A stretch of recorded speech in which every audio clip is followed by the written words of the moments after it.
Hello again and welcome to the show. As always, I'm your host, Jason McNeil, and this is Cup of Joe Canada. Now, the theme of today's show is Elections Matter. Some people might find that silly. Some people might be thinking, well, of course elections matter, right? It's the basis of democracy. It's the whole foundation of our system, of what makes, how we live great. Having said all that, we never get close to 100% turnout. In Canada, it's regularly between 60 and 70%.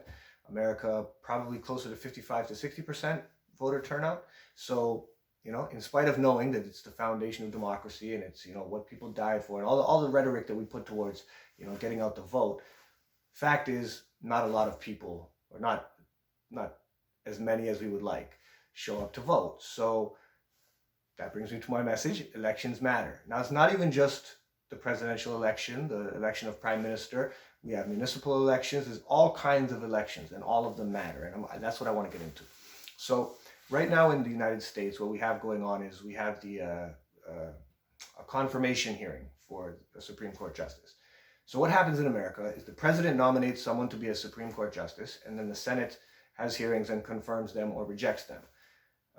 Now, this is being very, very politicized in the climate today because Donald Trump is the president and the Democrats hate Donald Trump and Donald Trump hates the left and whatever else nonsense. But here's the thing, the judges who go on to become Supreme Court justices, yeah, they have political leanings. Obviously, they're human beings. Their job is not to let that influence them, right? So the vetting process is supposed to, can you be unbiased? Can you put your personal feelings aside? Can you just interpret the law? Having said that, we realize there's human capabilities and human limitations. So, what's being politicized right now is that in the previous time when Barack Obama was president, they didn't like it that he put forward the judge and they didn't confirm it. Okay, again, the judge is put forward by the president and then confirmed by the Senate. This is why the Senate election, also very important, not just the presidential election. Now, why I say that is because I remember in 2016, no one was talking about the judge. On the Democrat side, for sure, no one was talking about the courts. No one was talking about appointing judges. I heard Republicans chatting about it. I heard that was a goal of theirs. Democrats, it was not really there. Then, 2018, Senate, they elected a Republican Senate. The American people elected a Republican Senate. Now, what that means is they've elected a president for 4 years who gets to put forward judges, or just people for the Supreme Court, if openings become available. And now they've just elected a Senate that will confirm his choices. So I get it, it's close to the end.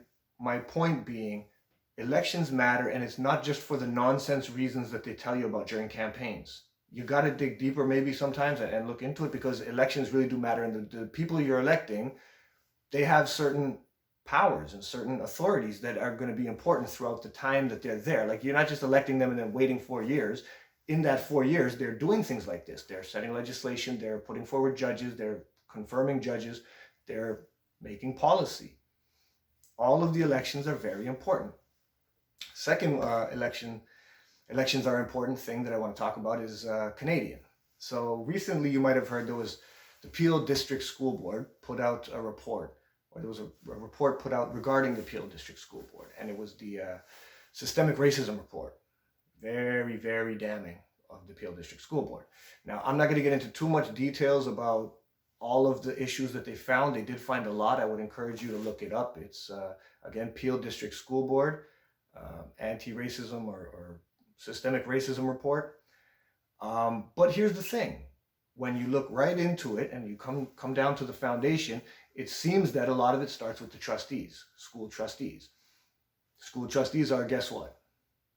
Elected people, right? Now, if you live in Canada, if you live in Toronto, if you live in Peel, if you live in Ontario, do you know who the trustee is in your ward? Do you know when trustees are elected? Can you name 3 trustees that have been in your ward or in your city for the last 5 years? Probably not, right?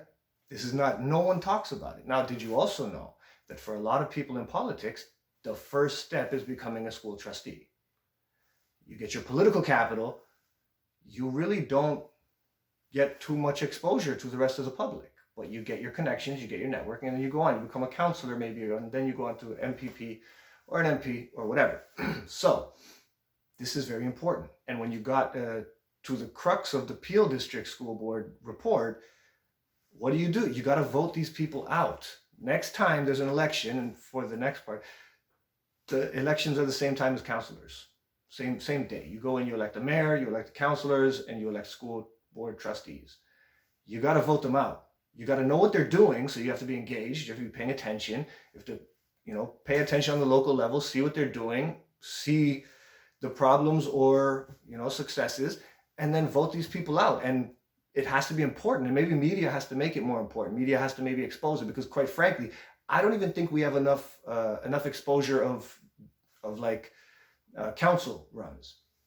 In Toronto, it's all about the mayor, right? You don't really see many council debates. If someone's running in your ward, you don't see debates between them. You don't see a lot of media coverage of just these are the people running for council. It's all who's going to be the mayor, who's going to be the mayor. You still get to vote for council, but who's going to be the mayor, right? Third, elections are an important thing that I want to put forward, and don't at me. I know some people are going to hate me for this. I want to talk to teachers.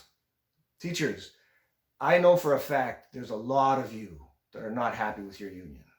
And it may be because of recent events, it may be because of events prior, irrelevant. The point being, the only way to change that is to get involved and elect new representatives, right? Like, I get it.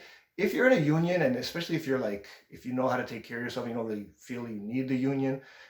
Yeah, it's just, I'm just going to put my head down and do my job. I don't really care. Listen, these people go on the radio and they are responsible for how the public interprets you, how the public sees you. And if you don't like it, you got to vote them out, and you got to vote for new people, and you got to have new people represent you, because elections are important. All of them. Anyway, that's how I feel about it. Jason McNeil, Cup of Joe Canada. Thanks for watching. Please share the video. Please like and subscribe, and share. Leave a comment at the bottom. Let me know what you think, how you feel about all these things, and what do you think we can do to get the message out? Elections are important, because they really are. And we can't cry about it every now and then when we're like, oh, I didn't realize this was an issue. It's an issue. It's always an issue. There's all these things are always issues, and elections are how we fix them.